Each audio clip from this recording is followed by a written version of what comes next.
belonging to Yechazyahu, wine of Kahal. Pdayahu, son of the king. Berechiahu, son of Neriyahu the scribe.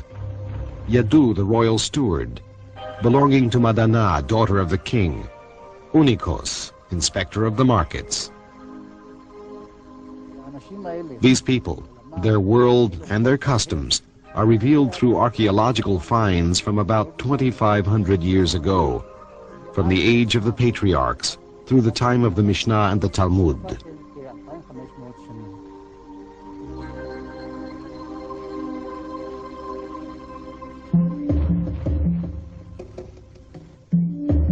Ancient objects excavated throughout Israel trace the daily life of the ancients. Among the most interesting relics are the numerous Hebrew seals from the First Temple period.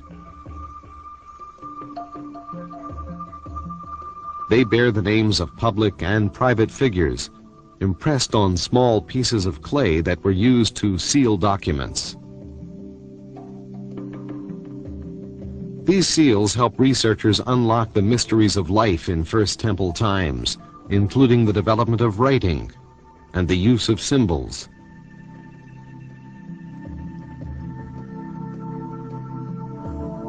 Belonging to Berechiahu, son of Neriyahu the scribe.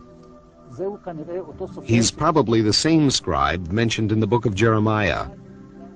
The word that Jeremiah the prophet spoke unto Baruch the son of Neriah when he wrote these words in a book at the mouth of Jeremiah. The office of scribe was well known and extremely important.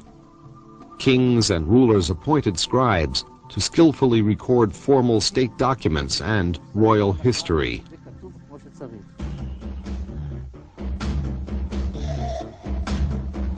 At the time of the First Temple, many deities were worshipped in the land of Israel.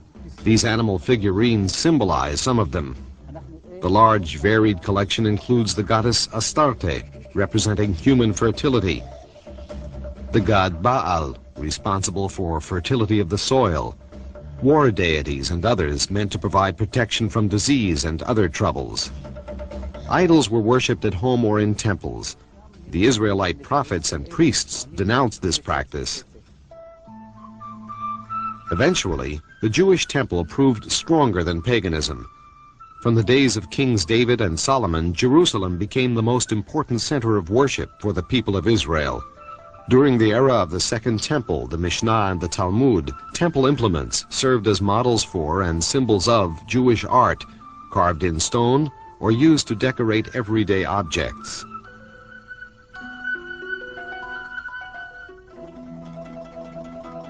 Belonging to Yechazyahu, wine of Kahal. The inscription on this decanter introduces us to a citizen of Judea some 2,800 years ago. He owned a vineyard, cultivated grapes, and produced his own wine. The inscription carries not only his name, but the word Kahal, possibly indicating the place of origin, color, or type of wine. The quantity is also marked. Ancient Israel was a land of peasants who cultivated the 7 species.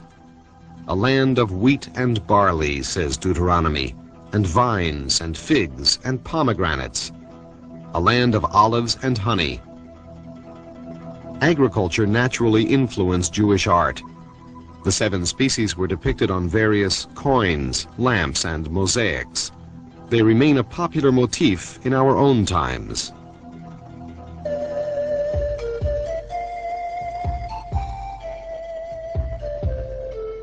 The technological achievements of ancient industry were impressive. Technological progress and the range of professions practiced by the Israelites can be traced through their work in stone and pottery and then in metal. With the invention of glass, we find products like this beautiful core-made bottle and later forms made by glass blowing. The products of the ancient arms industry, a variety of iron scales tied together with copper wire. A coin of the Bar Kokhba revolt, delicate iron arrowheads, a key used by one of Bar Kokhba's warriors to lock his door. Sandals made with a sophisticated tanning process and exceptional workmanship, likely worn by a young woman escaping to a Judean desert cave.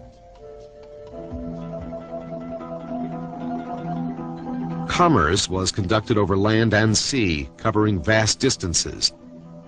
Merchants imported exquisite pottery from Cyprus, alabaster vessels from Egypt, carved ivories from Phoenicia, and more.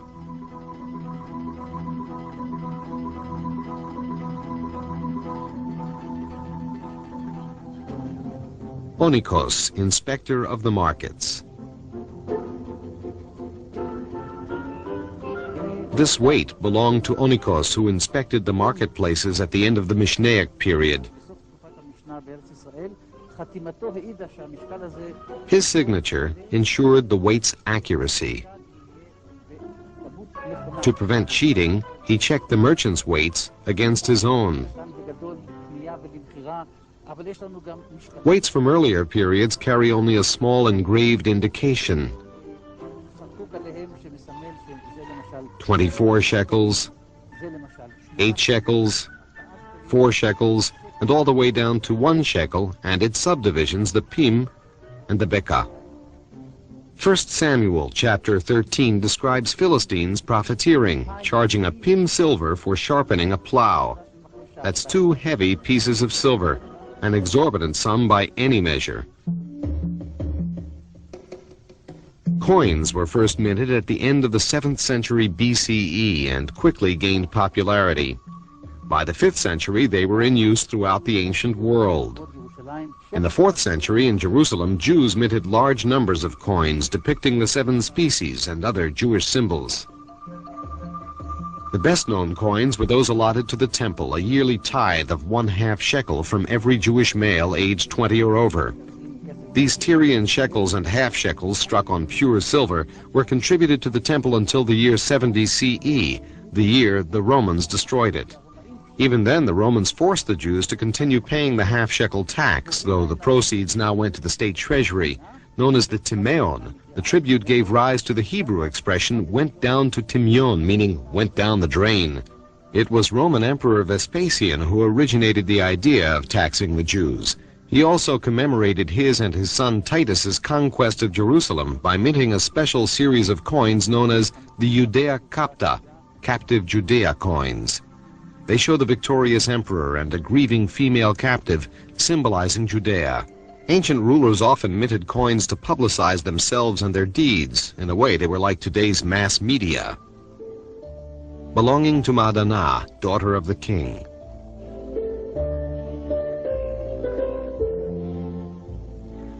This is one of the best-known seals ever found. The harp design appears on the modern half-shekel coins of Israel. Madana was an important minister at the court of the House of David, either the king's real daughter or a minister given that title, testifying to the high-ranking positions held by women. Archaeological finds tell us much of the physical appearance, the clothing, and the jewelry of women in those days. They help us construct a vivid picture of the life of women at the time of the First Temple.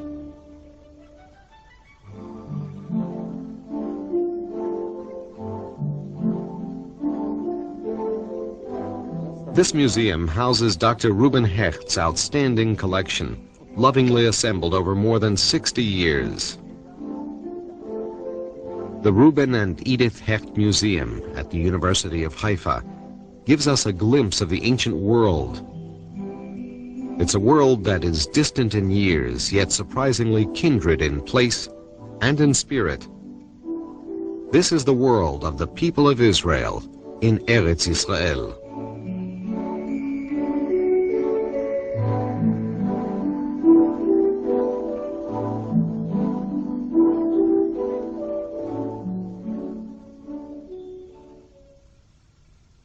Located on the university campus atop Mount Carmel, the Hecht Museum's permanent archaeological exhibit is augmented by periodic special shows.